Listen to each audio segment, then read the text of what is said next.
If you're a casual fan of the Beatles, you might not be aware that Ringo Starr is not the original drummer for the group. He's not even the second, third, or fourth drummer of the Beatles. He's the fifth. Before him were Colin Hanton, Tommy Moore, Norman Chapman, and Pete Best. While Colin, Tommy, and Norman made contributions to the Beatles, Pete Best is the ex-Beatle drummer perhaps most remembered. He played with the Beatles for 2 years and appears on some of their very early recordings. But he was fired mere days before the Beatles would become a global phenomenon. So what is Pete Best's story? Why was he fired from the Beatles? And what happened to him afterwards? Welcome back to Music Mongoose. If you're a fan of delving into music history like I am, then this is the place for you. Click subscribe and join the pack. Oh, and a reminder, Music Mongoose merchandise now available from the Music Mongoose YouTube store.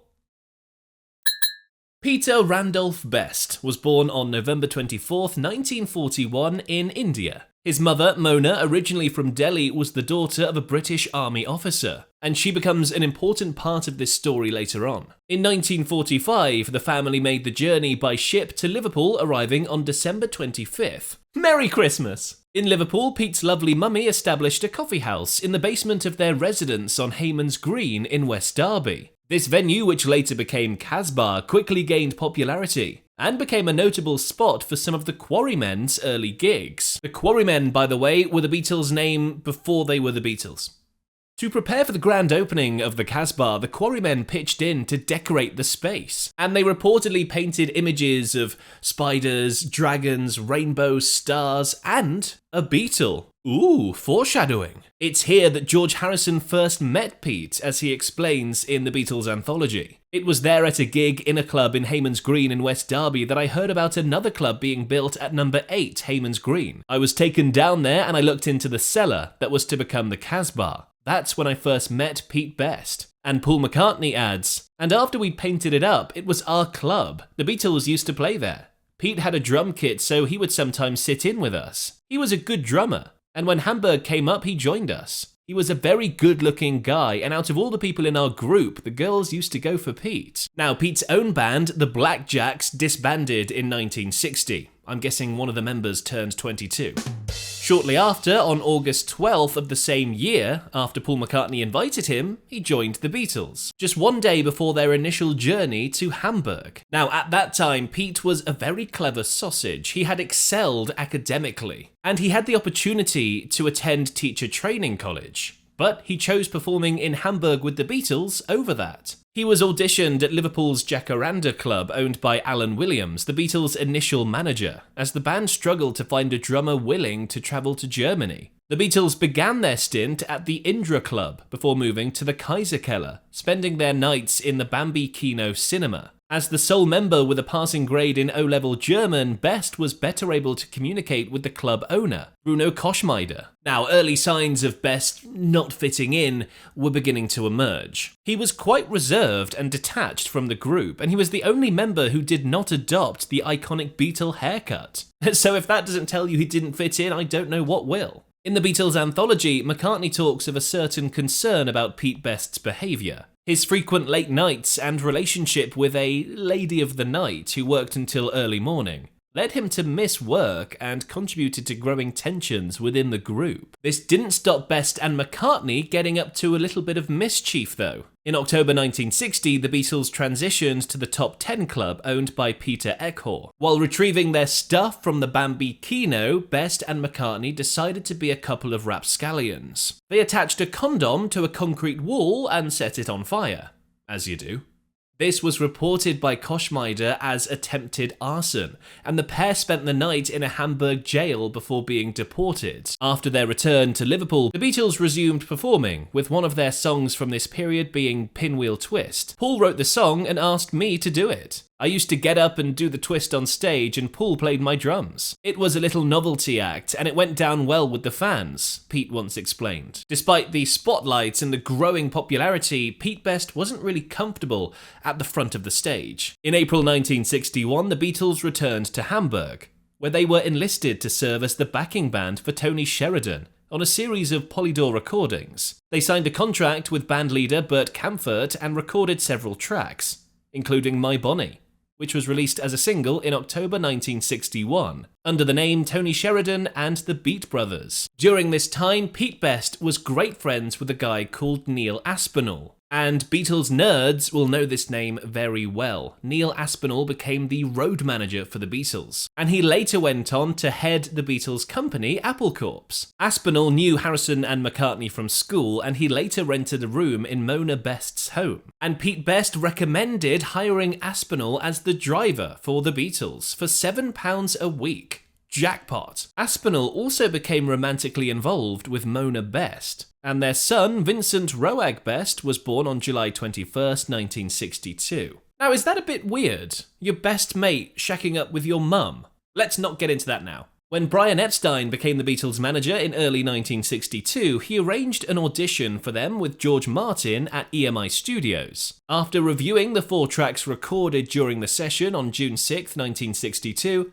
Martin found the band likeable, but deemed Best's drumming inadequate. Again, in Anthology, McCartney explained how George Martin, accustomed to drummers with precise timing from his experience with big band session musicians, found Pete Best's timing inadequate despite his emotional and spirited playing. Martin suggested replacing Best, but the Beatles were reluctant to betray him. Ultimately, they faced a tough decision between their career prospects and their loyalty to Best. John Lennon added, "This myth built up over the years that he was great, and Paul was jealous of him because he was pretty, and all that crap. They didn't get on that much together, but it was partly because Pete was a bit slow. He was a harmless guy, but he was not quick. All of us had quick minds, but he never picked that up. George Martin later insisted it was not his doing to let Pete go either. I never suggested that Pete Best must go. All I said was that for the purposes of the Beatles' first record, I would rather use a session man. I never thought that Brian Epstein would let him go. He seemed to be the most saleable commodity as far as looks went. It was a surprise when I learned that they had dropped Pete. The drums were important to me for a record, but they didn't matter much otherwise. Fans don't pay particular attention to the quality of the drumming." Best later told author Philip Norman how he was asked to meet Brian Epstein at his Whitechapel office. When he arrived, Epstein informed him that the Beatles wanted him out due to concerns about his drumming. He was surprised that it had taken them 2 years to reach this conclusion.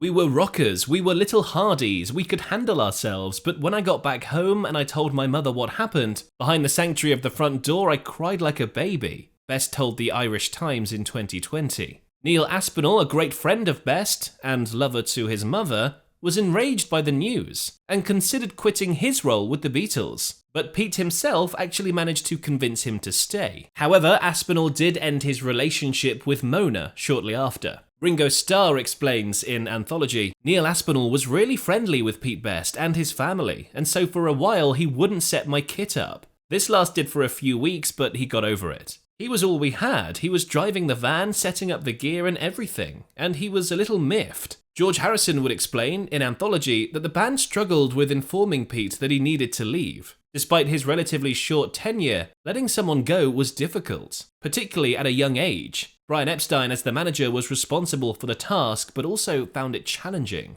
Now, despite Pete's departure from the band, Mona continued to stay connected to the Beatles. "She was very diplomatic," Best once said. During the creation of the cover art for Sgt. Pepper's Lonely Hearts Club Band, John Lennon requested to borrow her father's army medals, which he then featured on the album cover. These medals are among the numerous artifacts displayed at the Magical Beatles Museum on Matthew Street in Liverpool, which is managed by Best's younger brother, Roag. Oh, it's all lovely and connected, isn't it? The announcement of Pete Best's departure from the Beatles was published in the 23rd of August issue of Bill Harry's Mersey Beat. Although the report described the split as amicable, it sparked significant backlash among fans. Hundreds of young girls protested by signing petitions, and some even held an overnight vigil outside of Mona Best's home. Best later moved to the US, where he played with the Pete Best 4, which later became the Pete Best Combo. An album, Best of the Beatles, was released by Cameo Records, but was said to have disappointed many record buyers expecting a Beatles compilation. In fairness, that is a brilliant play on words, isn't it? Best of the Beatles, as in Pete Best of the Beatles.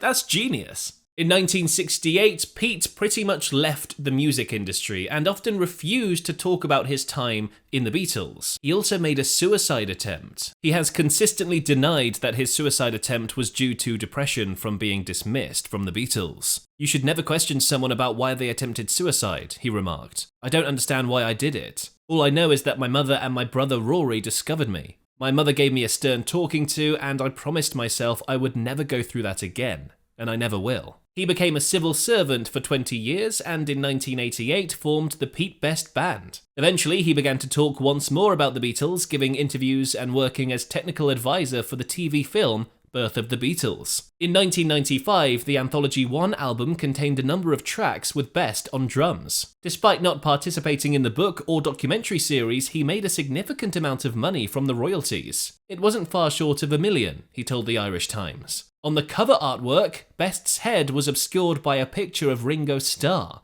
Now that's just rubbing salt in the wound, surely. In November 1995, Best appeared in an advertisement for Carlsberg Lager, which was shown during a commercial break in the Anthology TV series. I mean, top marks for Carlsberg there, that is bloody brilliant. Nowadays, in 2024 at least, the Pete Best Band is still performing. Their repertoire includes songs from the Beatles' early set, including My Bonnie, Twist and Shout, Money, That's What I Want, and One After 909. The group's 2008 album, Hayman's Green, consisted entirely of new material, and was named after the area of Liverpool where the Casbah Coffee Club is located. The shape of that triangle looks familiar, doesn't it? Oh yeah, that's right. How clever. Now, just for a second, put yourself in Pete Best's shoes. You watch from the sidelines as the band you used to be in became the most significant musical force in the world. It would be incredibly hard not to be bitter or depressed about that, but Pete manages it. I think if I'd kept reflecting about what happened yesterday all the time, and it was like a nightmare to me, I would have ended up bitter and twisted. But there came a period in my life when I was like, to hell with what happened yesterday, it's about today and tomorrow. He hasn't spoken to any Beatles since his departure from the band. Asked if he forgives Paul, him being the only surviving Beatle who had a hand in his firing, he said this: "I've nothing to forgive him about. They made a decision as young men which was safeguarding their future. Okay, it could have been handled better. I was the fool guy for it, I suffered, but I'm not holding them to task over it. If I'd have been in the same situation and I was another member of the band, maybe I'd have been one of the bad guys. I've no regrets," he continues. "I think I'm a lucky guy. I'm very proud of what I've achieved as a person,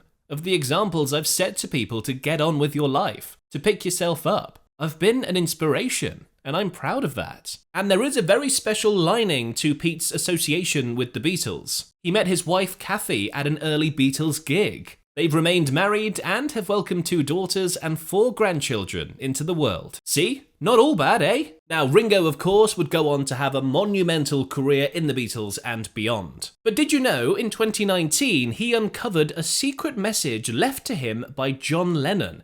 The message was so powerful, it reduced him to tears. You can click the video here next for that one.